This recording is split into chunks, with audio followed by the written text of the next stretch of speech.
Once again, it's time for the Wrestle Show. Thanks for joining me. Please hit that like and subscribe button down below, and let's get right to the stories of the day.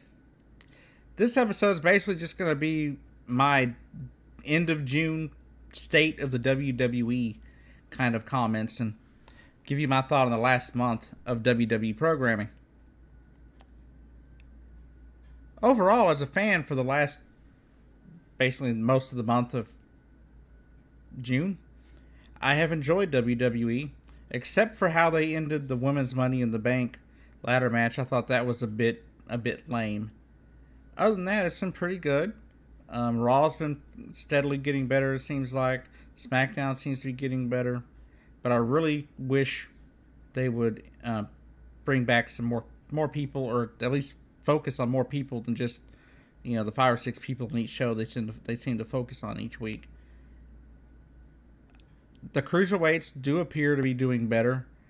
I think Neville may have been right in his interview last month when he said that he believed the fans just need to give the cruiserweight division a chance and give them some time to grow. I was very critical of that, even on the in the video I made a few weeks ago. And I'm still very critical of the cruiserweight division and how it's really not been blossoming into much. 205 Live is just kind of blah most of the time. But it is improving as of late. The last few weeks seems like they're doing a lot better. They're doing a lot more to bring in, to tie the cruiserweights to the other Raw brand members. For example, they're bringing, they got them tied. Some of them tied in now with, what's his name? With Matsui is his name. Is that his name? I don't remember. But they seem to be doing a pretty good job with bringing Titus O'Neil in on that. Getting him. Bring in the Titus brand angle and everything like that. I think that's pretty cool. I think that'll go a long ways to bettering the show, to making WWE seem a lot better, to make the cruiserweights seem a lot better within the Raw brand, like they're actually a part of the show. But overall, I believe their wrestling is getting better. They're starting to look more like cruiserweights in the ring now, at least some of the matches I've seen. They seem to be getting better, and that is a very big thing for me. I'm glad to see them getting better, because maybe I'll actually take time to invest into the product now that their wrestling actually seems different than that of the heavyweights. Now, moving on to the Brock Lesnar title match at Great Balls of Fire. First off, that's a hilarious name. Sounds like, I know it's a play off of a song and everything like that, but it sounds more like the wrestlers have gonorrhea.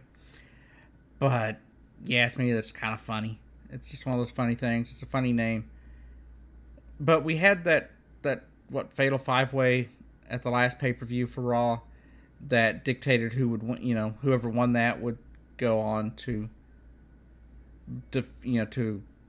challenge for Brock Lesnar's title, and it ended up being Samoa Joe. Now, I have nothing wrong with Samoa Joe. I've been a fan of Samoa Joe's for a long time. But the fact is, Finn Balor got hurt while winning that title last year.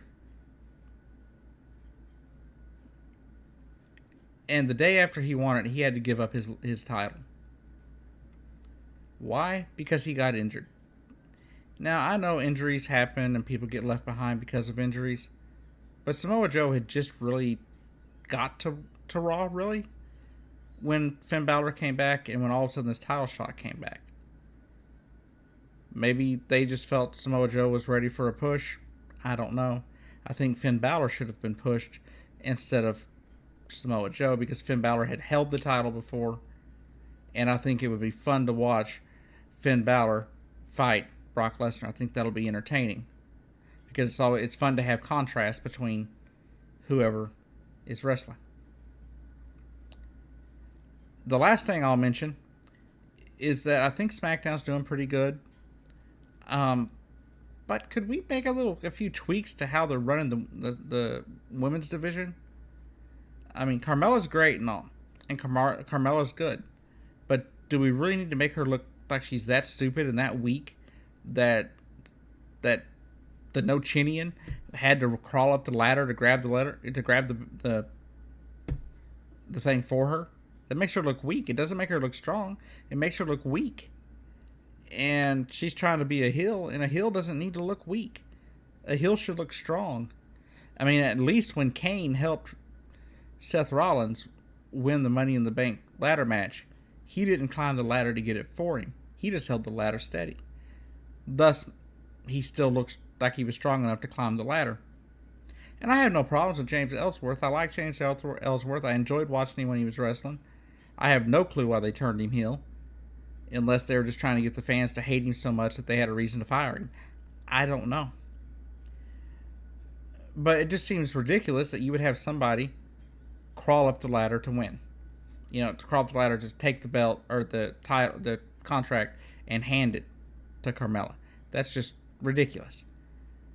But all in all, I think the WWE programming is doing really good this month. I think they've done a lot of good stuff to make strides to better their future ratings.